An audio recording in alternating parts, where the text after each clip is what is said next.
Hello and welcome to Free VBA Tips. Today we are going to see how we can extract HTML data from any website. This is also called as website scraper.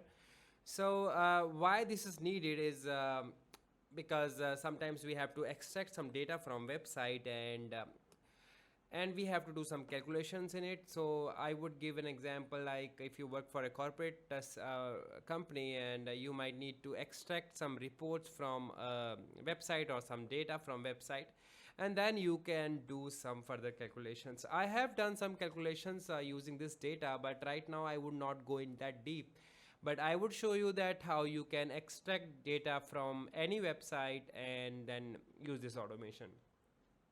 So first of all, you have to mention the URL over here, and this will be your data which will come from the website. So you can mention URL over here and click on this button and your data is here.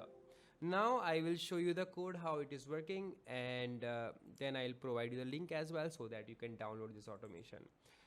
So first of all, you have to add reference to HTML object library and Microsoft XML. If I go to references over here, you will see both the references.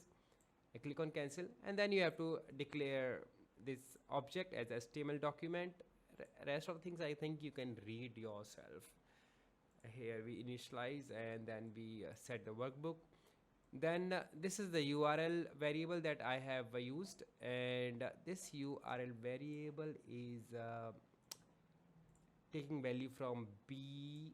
So the same thing I have mentioned over here, and let me write something over here. Option split and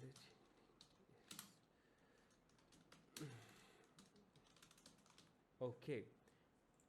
So then after taking the URL, I have used on error resume next. It means that we will go to the next code if there is any error.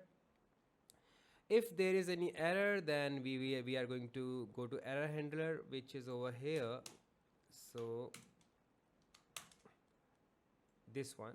So if there is any error, then go over here and show the display the error. If there is no error, then we continue over here, and then we feed the value of the data that we get from the URL in B3 cell, and then we set IE as nothing so that everything gets cleared, and then we get a message box over here. So I hope this automation will help you to extract data of a legitimate site or your company site, and that would help you. For similar kind of videos, you can subscribe to my channel. Thank you and